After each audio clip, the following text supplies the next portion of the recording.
Alright, hit the subscribe button, hit the bell notification, yeah? Because you never know, the video you suggest might be next. Hit the like button, hit the comment button, hit the subscribe, whatever. You know what to do already. You know what to do. Follow the Alkebulantrust on Facebook, Twitter, Instagram, and all that stuff there. Yes, don't worry. Things are gonna happen soon. I don't want to talk too tough. Gotta make sure. Put the action in first and then you'll go see. But anyway, so this is a reaction video in regards to a documentary or docu-series. It's called The Journey of an African Colony. This is episode 1. Hope Tonight from Independence. In fact, this is also based on books as well. But before we even get into that, yeah, and there's anything else you want me to react to, especially African or Caribbean related, or anything within the diaspora related, leave that in the comment section below. Hear me. Now, without further ado, let's get into the video. Let's go.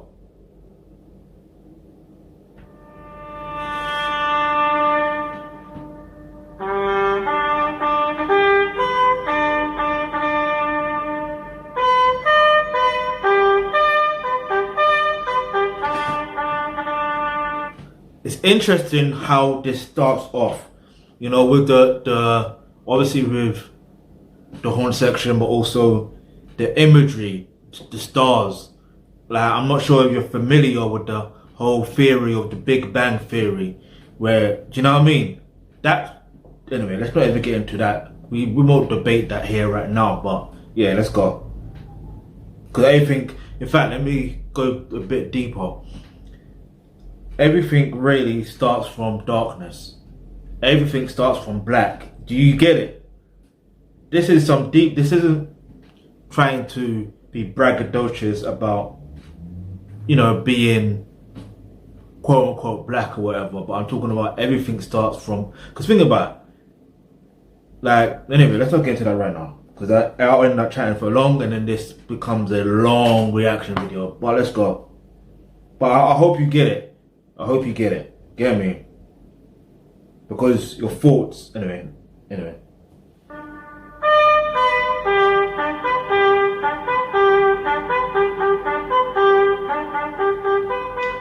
Karamo Productions, yeah? Big them up. Okay. You know what's mad, yeah? Not mad, but leave your answer in the comment section below. How do you feel, yeah? Especially if you are quote unquote black, yeah? How do you feel when you see the British flag or the Union Jack flag? Like, let me know how you feel. Leave your answer in the comment section below, because I'm gonna do a separate video on this, but and I'll go even further to why I feel that way. And have solutions around that as well. I feel a bit like weary. Do you know what I mean? Like, I need to have my guard up. Do you know what I mean? Like, I have to try and defend, because of the history of what I know of certain things. Do you know what I mean? Like I said, I'll go deep in another video, so make sure you subscribe, hit the bell notification so you are notified for when that video gets uploaded. Alright, let's go.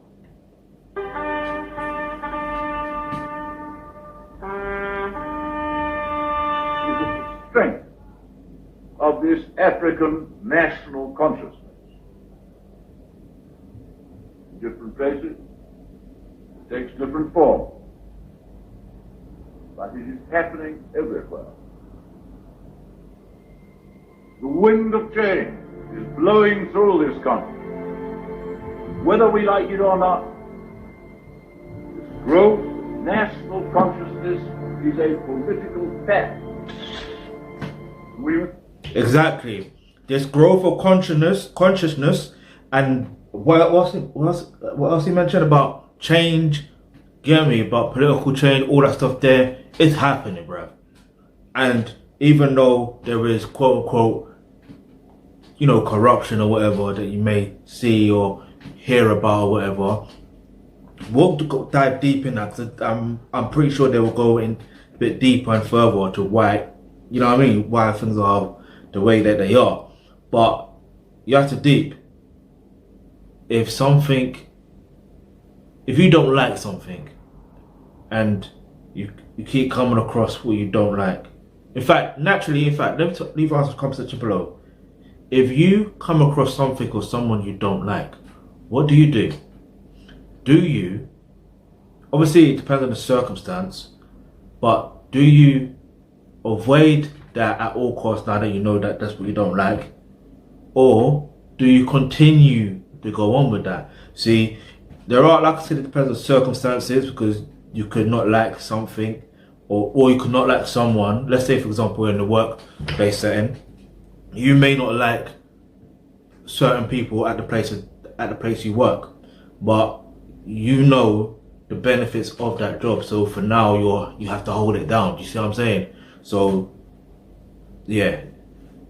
But if something comes along that, you know, where the work environment is better for you, then obviously you can avoid those other people that were disrupting your mentality and your spirit. And anyway, let's get back into the video or into the documentary. Look at that. Pause it on 1 minute and 11 seconds. I keep seeing these numbers, these mirror numbers, but let's go. Accepted as a fact. Our national policies must take account of it. Hope not, yeah? So when I heard that it's Independence Eve, what's going on? What are they doing? So there's going to be parade at the race course, and they're going to raise the flag and lower the flag. And the Queen, I said, Queen is coming to Nigeria. But they didn't know it's Princess Alexandra. I find that quite interesting. How, you know, anyway, this is just calling certain names, certain titles to certain people.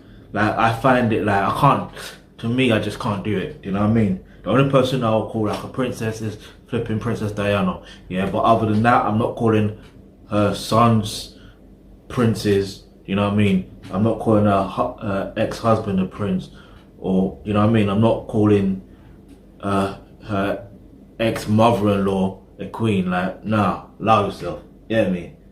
And that's because of what I already know. But if you don't know certain things, you know what I mean? Like, I can understand why you would call. And if you grow up in a certain environment, so, do you know what I mean? So, you know what I mean? Big up this auntie though.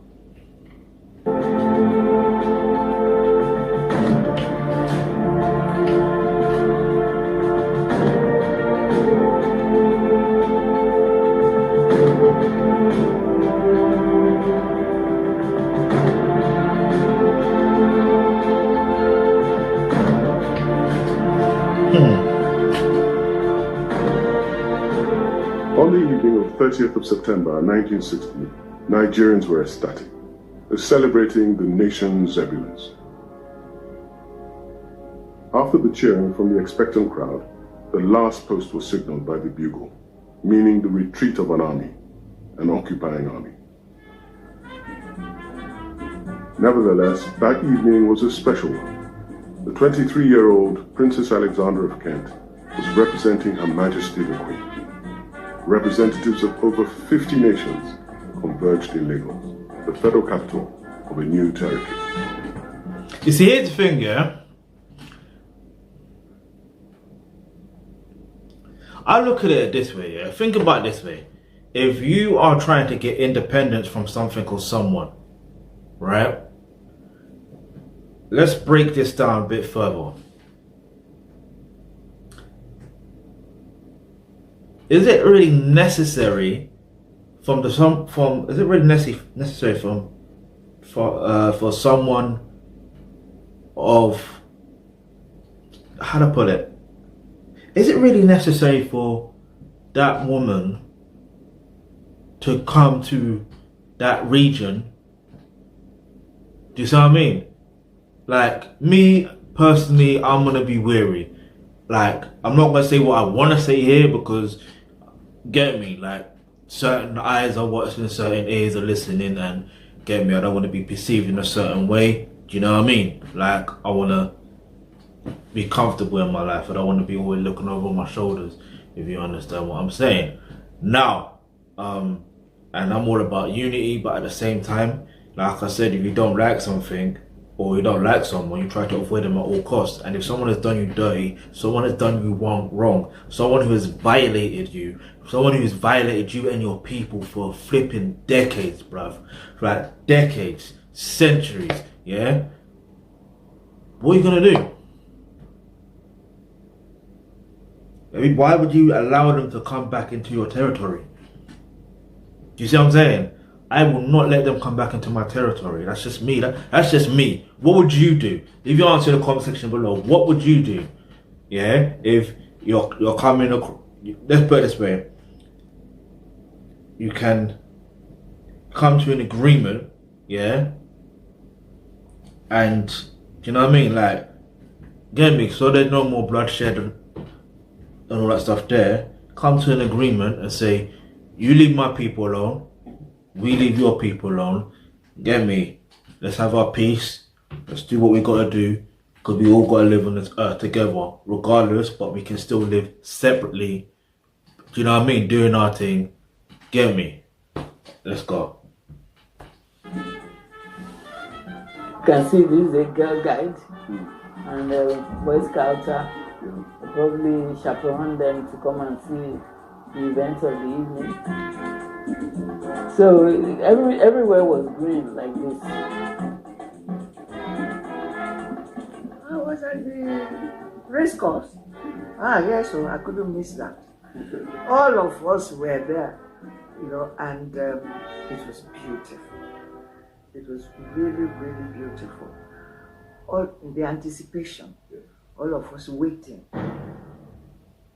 I still remember I was watching that flag. It was the British flag I was watching.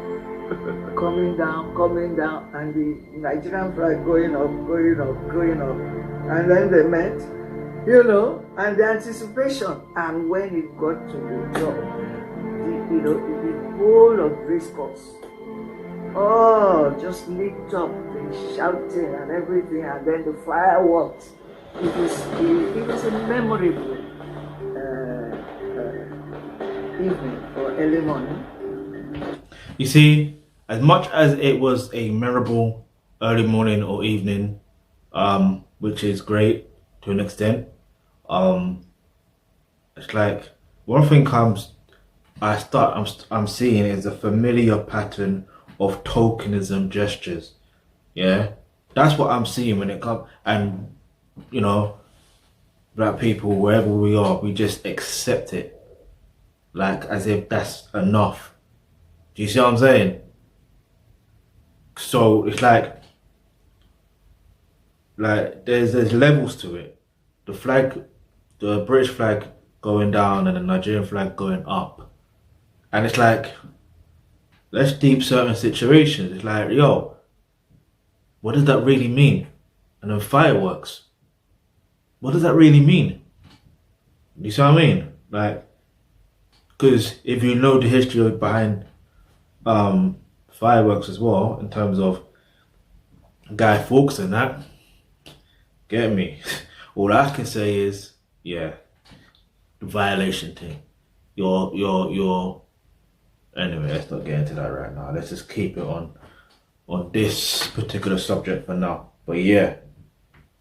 It was something that feeling is something you can't describe. If even I try to describe it now, I cannot describe how I felt on that day. Suddenly there was a hush, and we saw the flag going down, and the new one going up, and then we sang the anthem. Well, I knew it because it's the one we sing in England. God save the Queen. You see that anthem? Do you know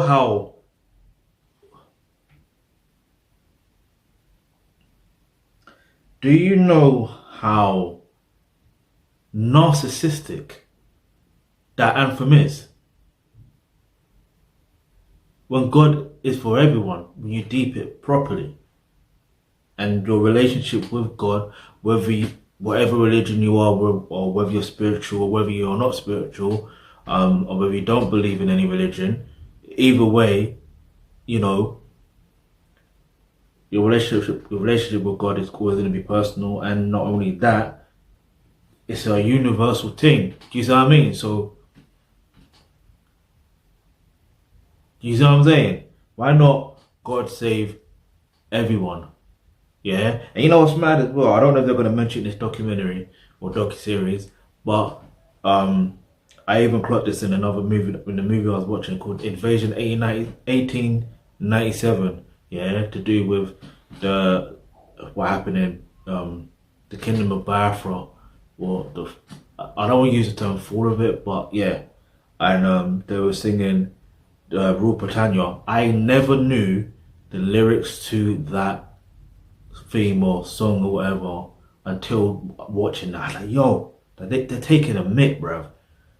Like, they're literally saying, Rule Britannia rules the waves. Yeah?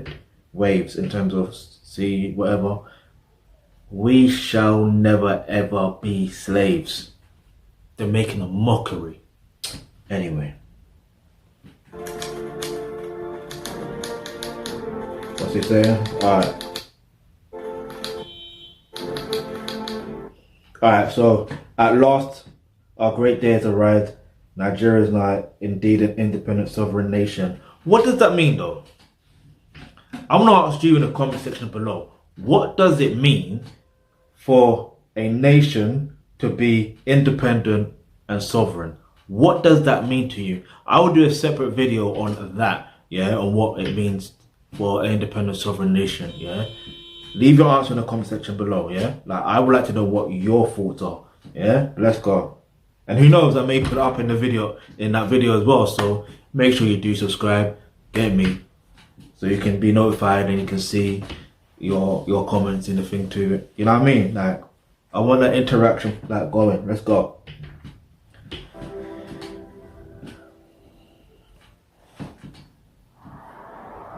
Oh wow. So, just how is a nation made? Why are we here? Why these people together? The making of a nation, if you can ever trace the beginning, starts in all sorts of ways. Our kingdoms, our rulers, they all had a hand in the process. But making Nigeria was also shaped by strangers from foreign lands. Were they friends, missionaries, traders, or explorers coming to discover our land? Or were they plunderers or just plain thieves?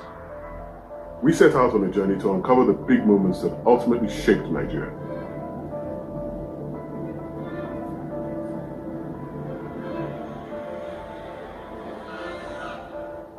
From kingdoms in western Sudan, as the area was once known, we journey through time, traveling to different and sometimes difficult places. The making of Nigeria is a unique journey for an African colony.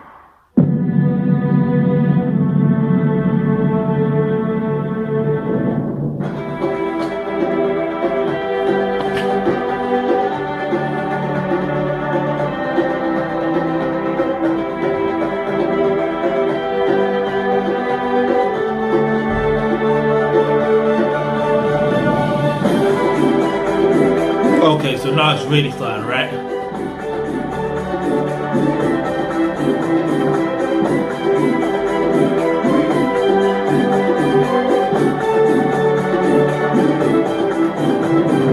Yeah, journey of an African colony, the making of Nigeria.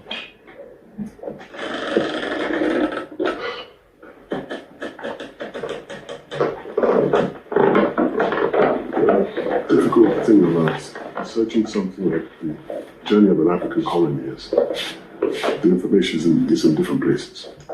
Whereas we could get quite a bit in Nigeria, we've had to travel over 7,000 kilometers to London, England. Damn. To come to a place like this, where some of the history is hidden. You heard him, right? Where some of the history is hidden. Why is it hidden? You see, there's a reason for everything. There's a reason why, well, I'm not saying there's a reason for everything, but there's a reason why they would hide it. or not necessarily hide it, but they won't share it. You have to go seek it yourself. Do you see what I mean? I mean, if they're teaching the children and stuff like that, but black, white, Asian, whatever, they're gonna teach their own narratives. You see what I'm saying? So I'm fortunate to the point where, get me, I was put in a position where my history was taught to me properly, innit? Well, I say my history, but it depends. There's levels to it, but it's got me to a point where I've been so passionate about, you know, African and Caribbean history and all that stuff there, like, get me? So, big up to those who raised me, innit? Like, like, everyone had a hand. But anyway, let's keep it moving. Original sin. Interesting. Guinea land, 15th century.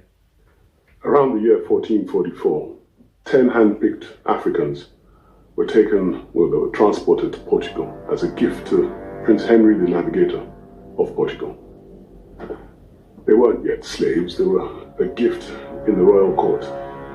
They were studied and looked at and played with as items of interest. They were quickly followed by 235 Africans who were probably taken to the southern Portuguese town called Lagos. Wow. Wait, can we pull that up for a minute? What? You know when you're like, wait, what did I just hear? It's like this, where some of their history is hidden.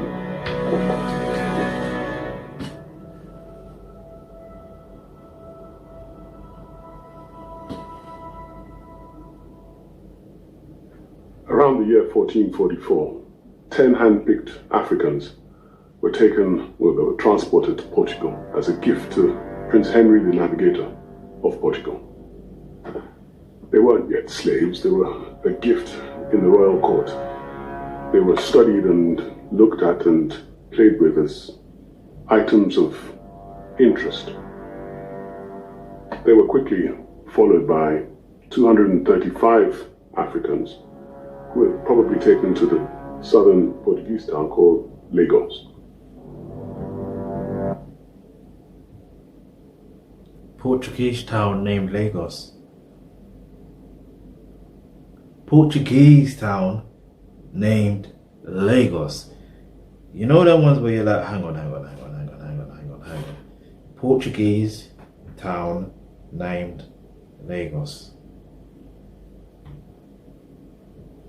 This is interesting, don't you think? Because, yeah, give me a second as I pull this up.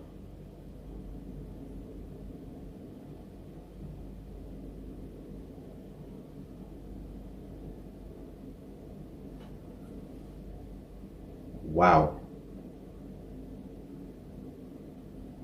This is interesting.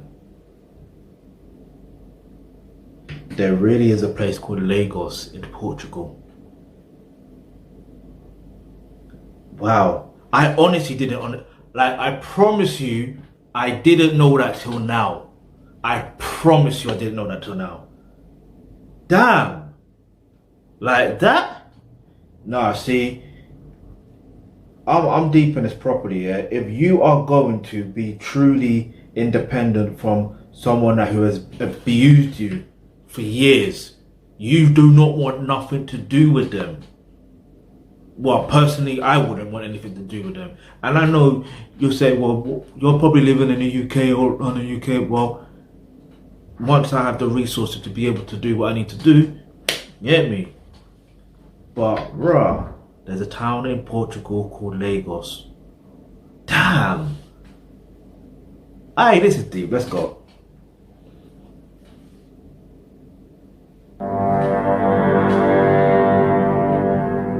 Because of their dark color, darker than the Berbers that the Europeans were used to, they probably acquired the name Guinea, meaning a dark-skinned person.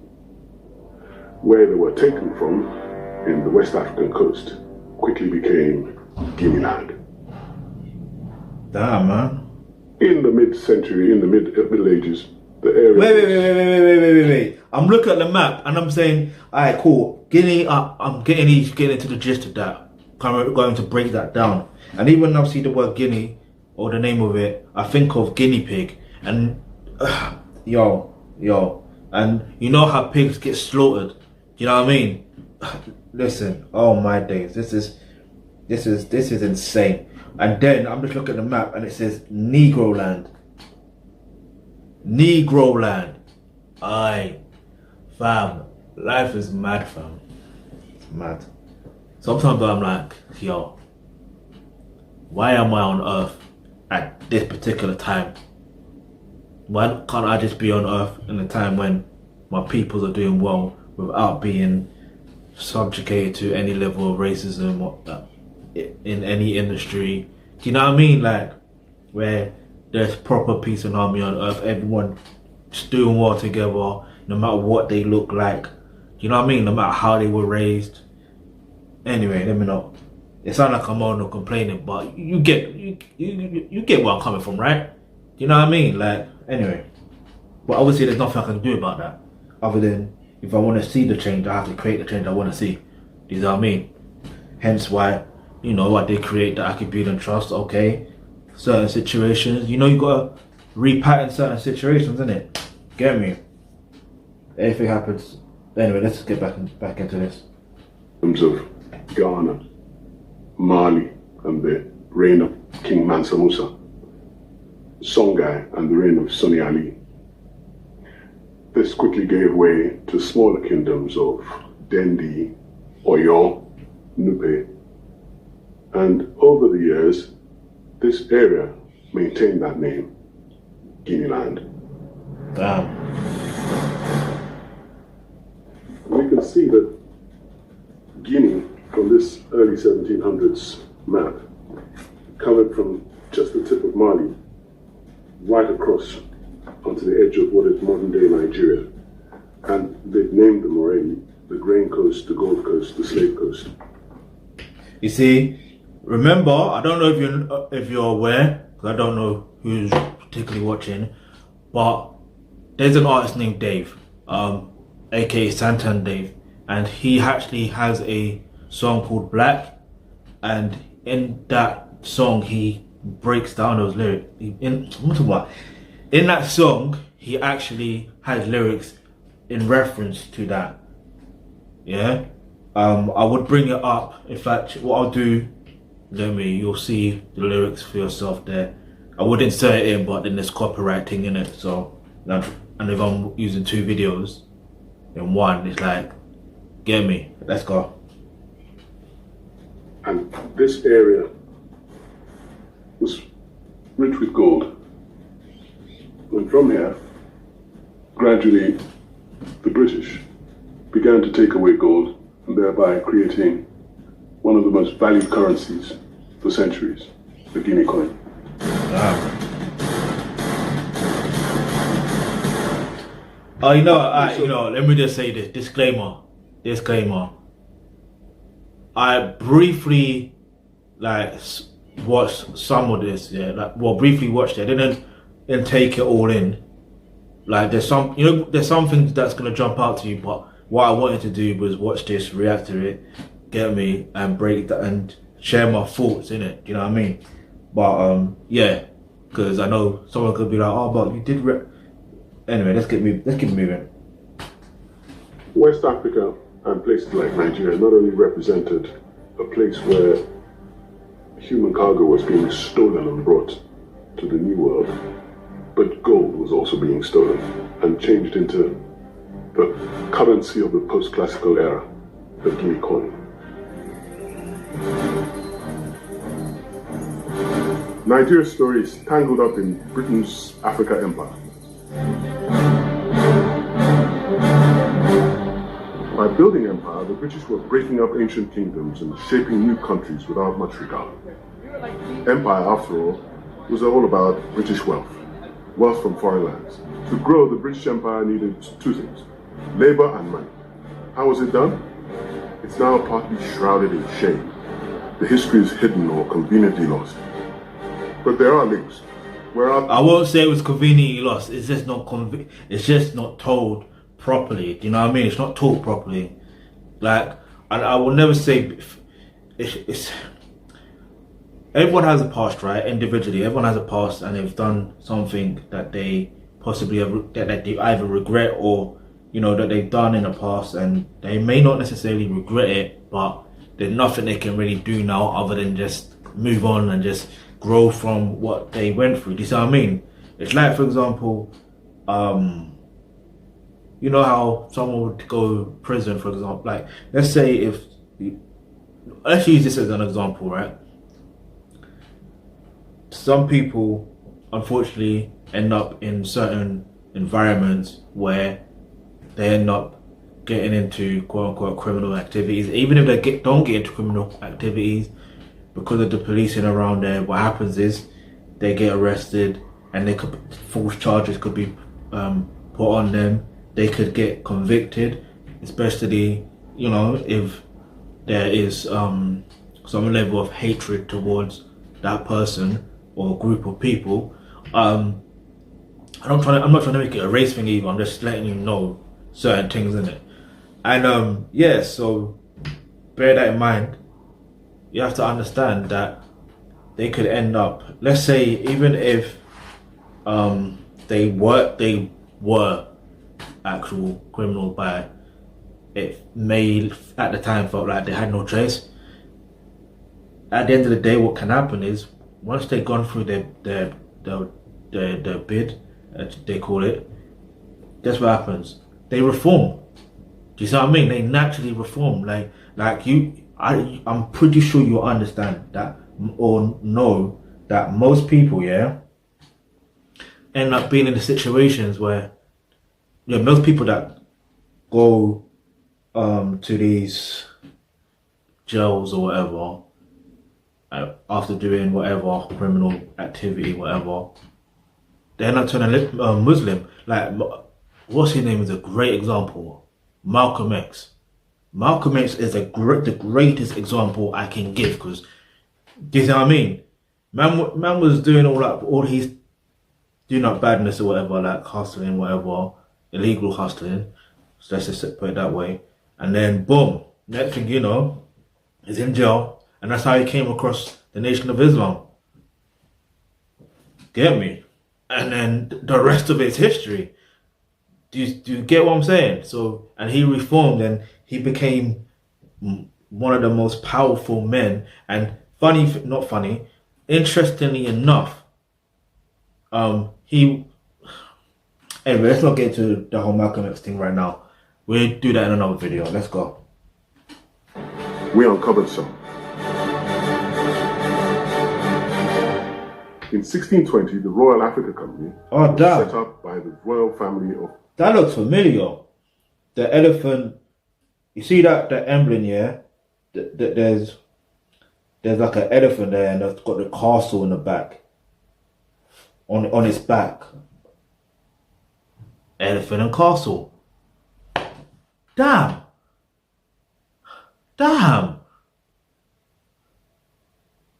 Raw. Anyway. The second. His brother, the Duke of York, later King James II, actually led the company as its chief executive. The royal charter was supported by a decree of monopoly in that ghastly trade of slaves.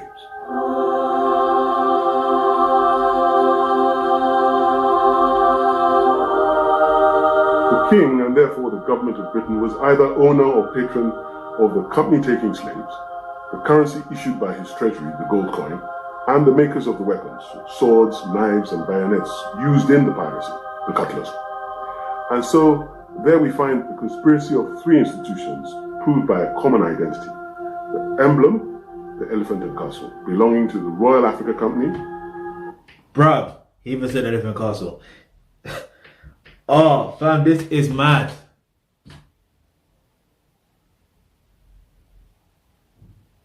Yo.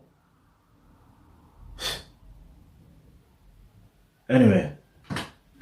His Majesty's Treasury's gold guinea coin and the armory makers.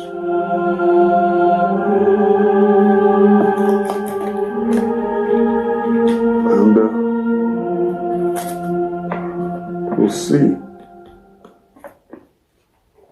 We'll see the gold guinea, the sovereign coin,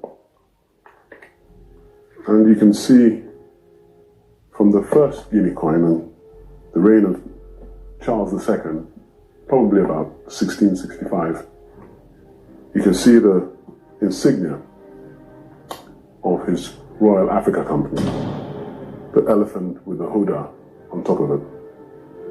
Within the period of maybe about... No, but you know what's wild? It's like I'm literally thinking about Elephant and Castle.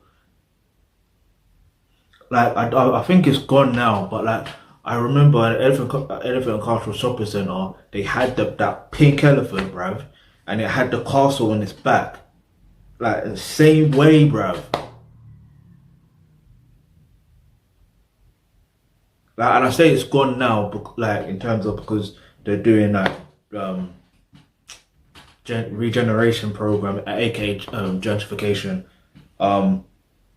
They may even reinstall it somewhere around that area in Elephant Castle, the same place where it was, or maybe it's still there. Is it? No, it can't be. I think so. I could be wrong. I don't know. Either way, I'm due to find out very soon. Anyway, like gonna see it with my own two eyes. Yeah, I won't go into too much details in regards to that, but let's go. By 1830, when George III was the king, in the era of abolition and the trend to end slave trade, you could see that the insignia, the elephant and the Huda, is mysteriously missing. Wow. The same guinea coin, the same gold, the same Guinea land, same Great Britain. But you know what, yeah? Before he continues and before we continue, I'm still thinking, how the hell, yeah, did we manage to get ourselves into this situation in terms of, like, I don't want to use the term allowing because, you know, obviously we did fight back and stuff like that from what I'm already aware of. But it's like, there's more of us than them. So how, Sway? How? Like, how? Like, no, seriously, I just want to know how. Fam, look, I'm not saying that one person can't take out a few people, because I done saw a video on Twitter like probably like a week ago now, 2 weeks ago, where one guy, who was a white guy by the way, interesting enough, like he took out like 4 or 5 men, like he just took them out differently within a space of a minute or 2 minutes, and I was like, raw. Do you know what I mean? Like so it is possible depending on your strength and the adrenaline that you do have. Doesn't matter. It doesn't even matter your gender. Like, so there is this, you know, stereotype that men are stronger than women, but there's some women that are stronger than some guys, isn't it? It is what it is. Like, deal with it, or just strengthen up. But anyway, or learn how to fight. Like, but yeah. So the point I'm trying to make is like, raw. If there's more of you, generally, there's strength in numbers. As Bashi said in his song, Black Boys.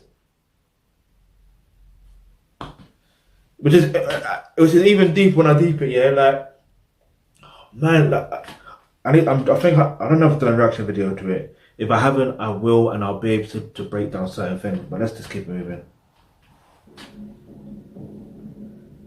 The King's Royal Africa Company led the way.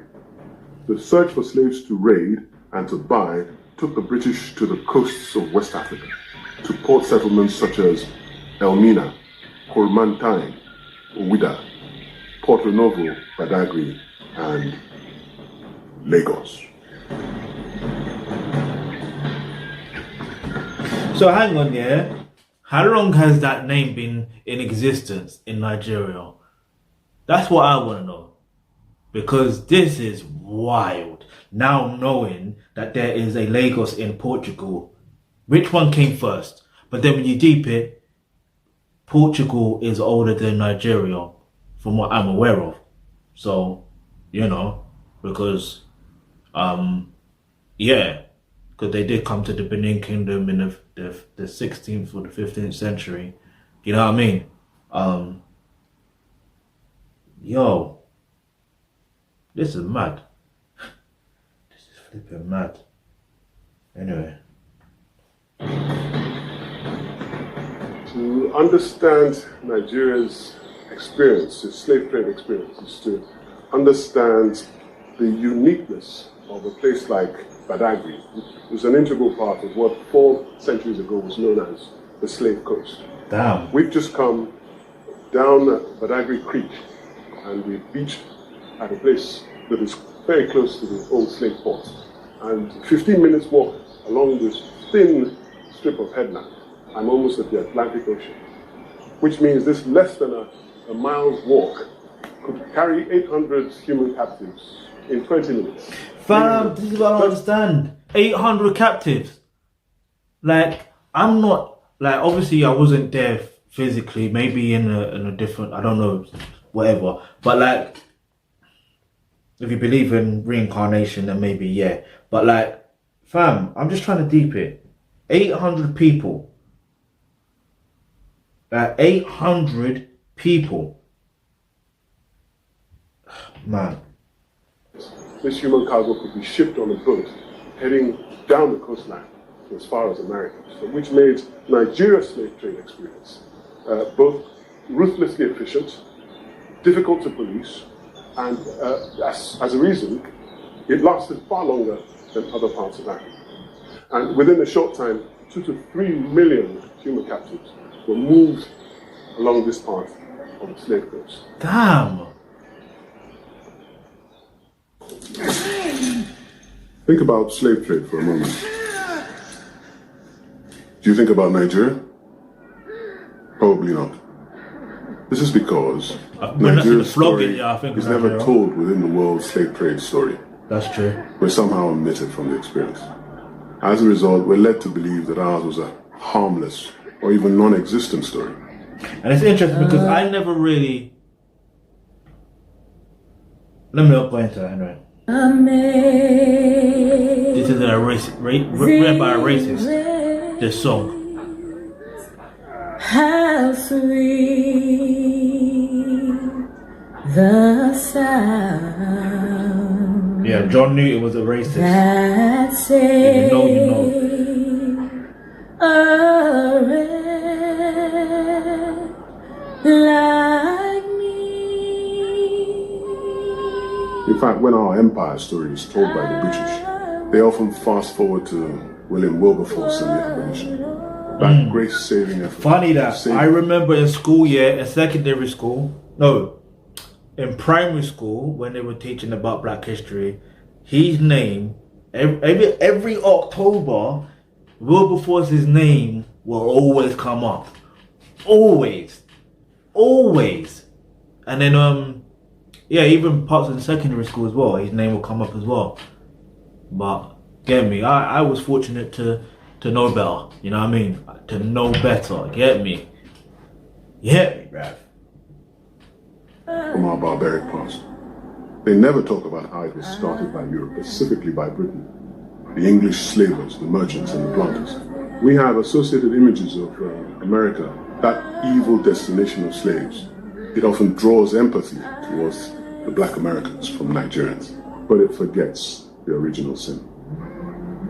Okay, that's why they tied the original Whereas, sin. in fact, Nigeria's slave trade story is so conspicuously terrible that people or countries who have by conspiracy, silent or otherwise, omitted it or suppressed it for the purpose of slave tourism elsewhere or for other gain, they should be ashamed of themselves.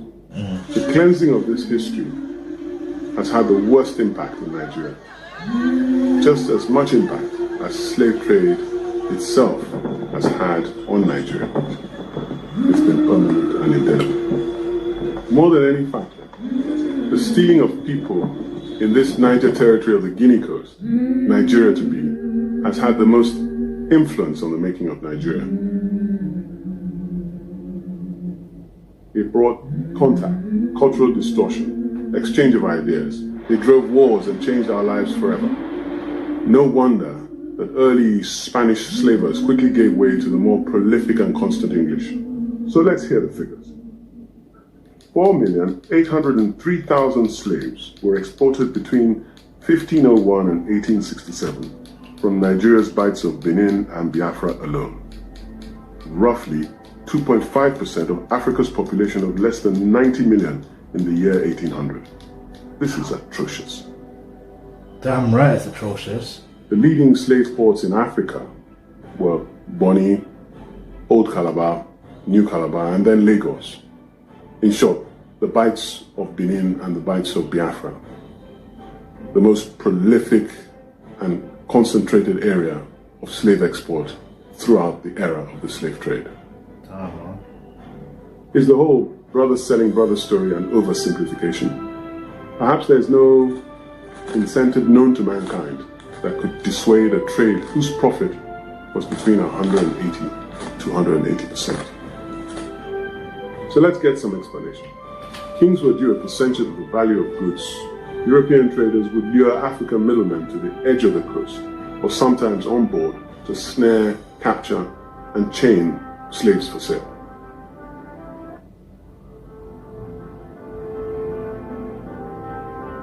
Kidnapping and hostage-taking in exchange for a cargo of slaves was also very common, so common that fishing and bathing by the shore were dangerous chores for many African villages.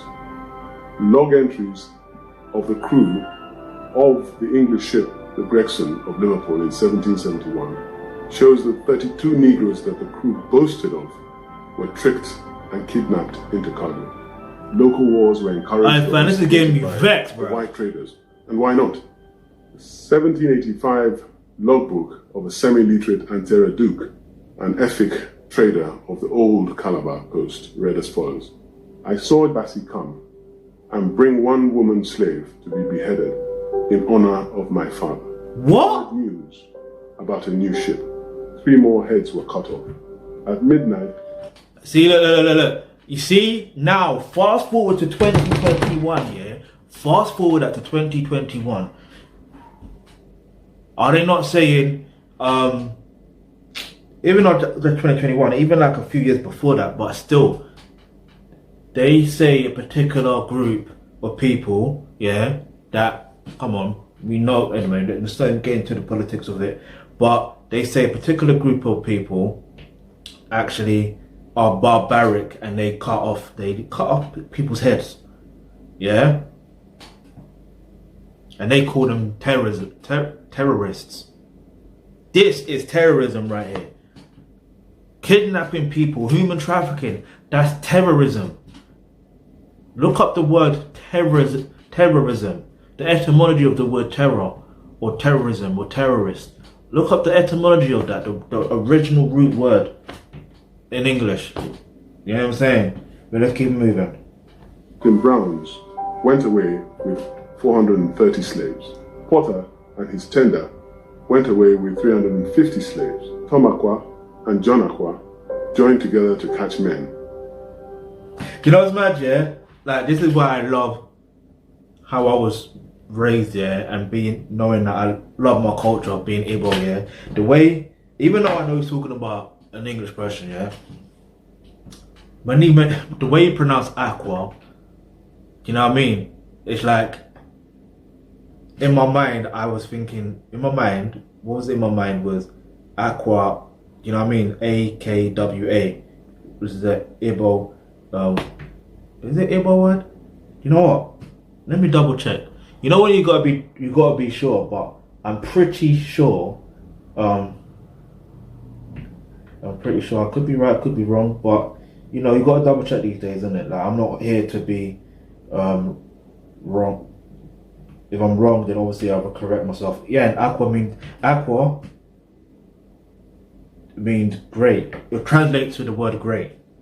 Funny enough. Yeah.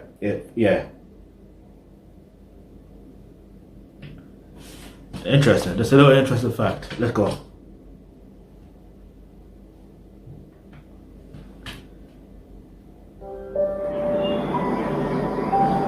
but that wasn't great. You know what I'm saying? The greatest dispersal of mankind. Where are the connections of Atlantic slave trade today? In the United States, 80% of the slaves to arrive America were from Africa. Nigeria, through the Gulf of Guinea, that is, the bights of Benin and Biafra, contributed 23% of that number. Effectively, 4 million slaves were shipped between the ports of Ouidah, Lagos, and Calabar regions to the east coast of the United States and Canada, making Nigeria the largest of the slave raiding destinations and probably the corresponding origins of the black population today.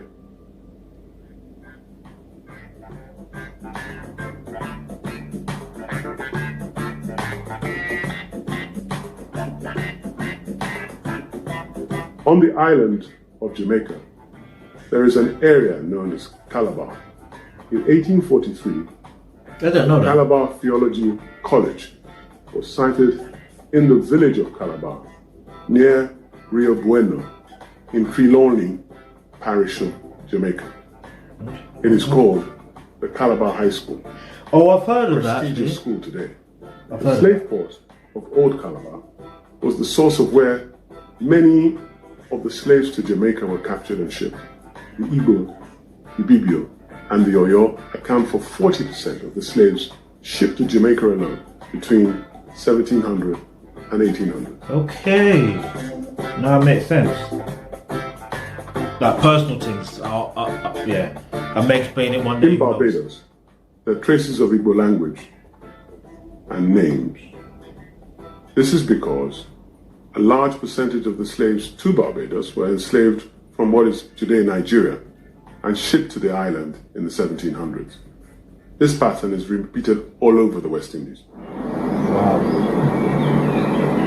Good to know your roots and where you come from. Salvador City in Bahia, Brazil, was the most important city till the rise of Rio de Janeiro.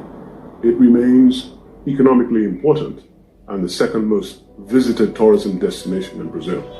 The vast majority of the blacks descend from slaves whose roots are in the Yoruba or Nego religion. Actually, the Yoruba-speaking people of present-day Nigeria.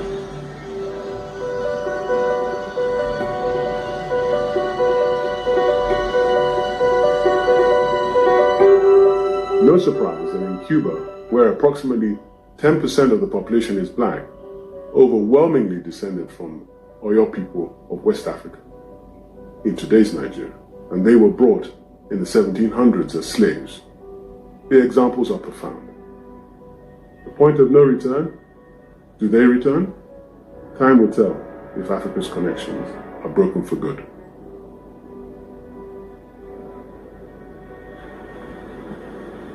Diaspora, an interesting word. It means the dispersal of human beings. The greatest human dispersal in the history of mankind has been the transatlantic slave trade, which has dispersed black Africans to every corner of the world. But diaspora to other parts of the world has meant a permanent connection to the homeland, whether it is Italians to Italy or Indians to India, Lebanese to Lebanon, and the Jews to Israel.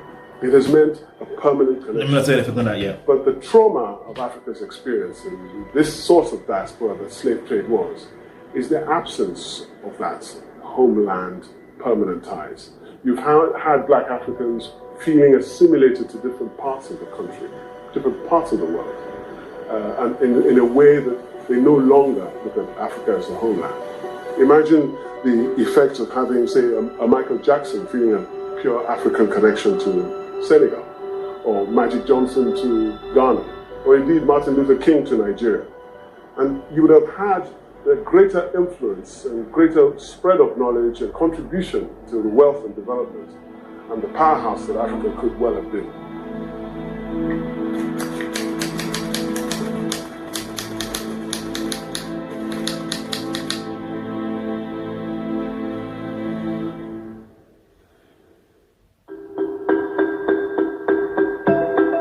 By way of timeline, As the trade of human Bro. capital started to lose its attractiveness, the growth of machine-driven production emerged. From 1760, Great Britain started organizing itself into what is now referred to as the Industrial Revolution.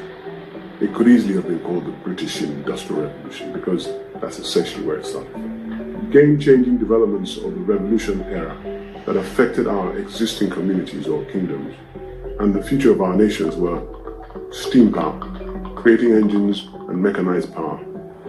As a matter of fact, through the economic exploitation of African resources, land, including land, labor, and the natural resources, through so.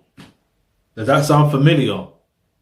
Exploitation of what do you say? Let's pull that up a bit.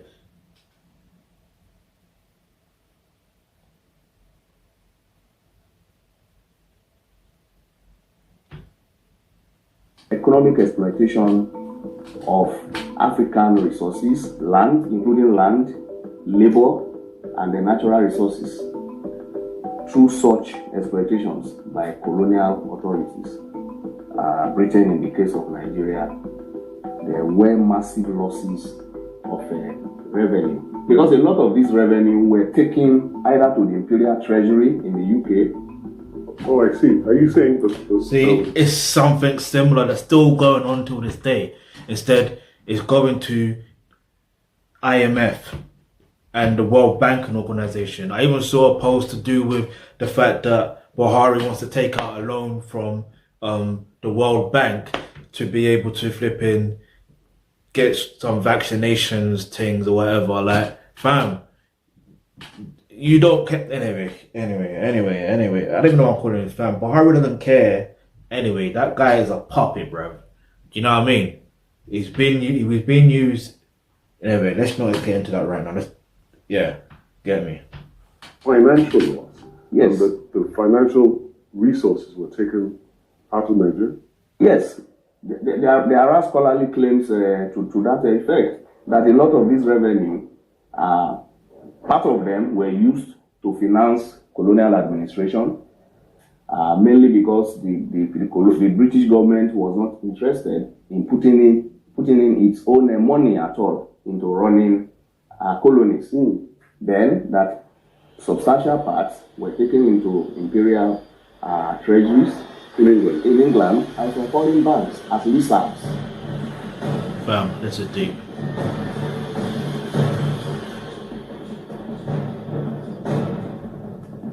In the colonies, places like Nigeria, there were no factories, there were no industries. That's where they got the produce from, to use to perfect the mechanism and to make the finished products in the United Kingdom, or Great Britain as it was known then. And it's not peculiar to Britain. It's the very nature of colonial imperial rule. You extract from one country and you grow wealth in another country. And the statistics are there to prove it. Fam, I'm so pissed off right now. Where a country of the colony was getting poorer, Great Britain was getting richer. And that's the nature of colonial rule. So from 1760 and throughout the era, the 1800s of colonial rule, there were no factories in the colonies. The British Empire lasted 300 years. Still going At the on. height of it, The British Empire is still going on. You want to know how I know? Yeah? If Skepta can say that he turned down an MBE, yeah, which is member of British Empire, if Wiley, unfortunately he accepted it, but we know the situation. Big up Wiley, get me, Godfather, or Grime and that, get me, legend, icon. You know what I mean? If there's so many other people accepting CBE, for example, I forgot what that stands for. Then there's the MBE, like I mentioned, then there's the OBE, which is Order of the British Empire. Do you know what I mean? Like, this is still proof that the British Empire still exists. Yeah? I'll do another video on that's separately in it to break that down further. Like, man, I ain't trying to do no conspiracy theories or nothing. Just letting you know how to break things down so we can, if there is a problem, which there is, we know what to do to solve them. Yeah, I'm about solutions. Yeah, looking at the root causes of these problems and then finding an active solution that we all can work on, whether you're black, white, Asian, whatever. You see what I mean? Let's go. Ruled over literally a third of the world's population, ranging from as far as Canada to Australia. Over 100 of those years were in Nigeria, the rough area called Nigeria. And the irony of it is, in the building behind me is where most of the execution and planning of it was carried out. Still to this day, conceived the idea of a colony. Still to this day, till this day. Anyway, I'm gonna insert that GIF. It was executed by the members of Parliament. The irony of it, the halls where the Magna Carta, the freedom of justice, the Bill of Rights were conceived and delivered to the world, was the very same halls where slavery, oppression, and colonization was being carried out. And the strategy was always the same, ranging from a robbery, a raid, and then a direct rule. And just the audacity of the suggestion to the people that commerce, Christianity, and civilization was the ultimate strategy. But just a minute. They promised an industrial revolution. History tells us that there was an industrial revolution.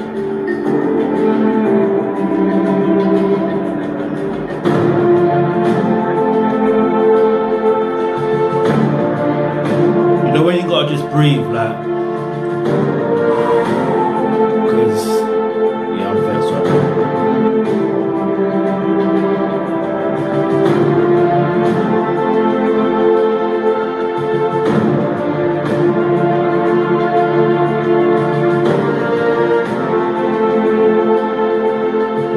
See, when I see Next, the Nigerian flag, I see how that. the art of colony making that. was exacted on the Nigerian to be. We see how the European agreements to divide up the continent amongst the so-called great powers directly shaped the British taking of the territory of Nigeria. Wow. Literally from Berlin to Busan. But the British meet a tough bunch of Nigerians. The raids and battles to seize their kingdoms was by no means easy.